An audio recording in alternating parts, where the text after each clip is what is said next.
আসসালামু আলাইকুম প্রিয় বন্ধুরা, আবারও চলে আসলাম আপনাদের মাঝে।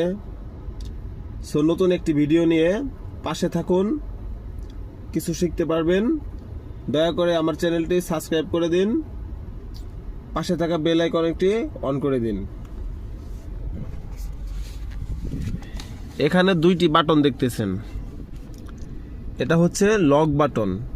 এই পাশে চাপ দিলে আপনার পুরো গাড়ি লক হয়ে যাবে, এই পাশে চাপ দিলে আপনার গাড়িটা লক খুলে যাবে।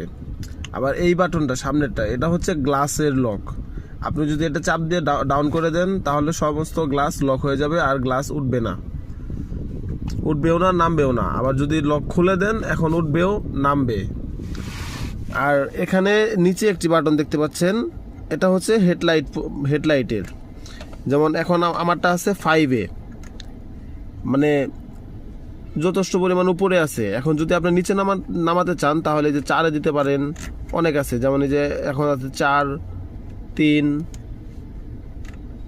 2,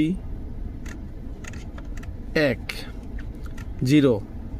এখন আপনার সুবিধা মতো আপনি আপনার হাইট অনুযায়ী আপনার হেডলাইট ঠিক করে তারপরে গাড়ি চালাবেন, এটাই বেটার। ধন্যবাদ।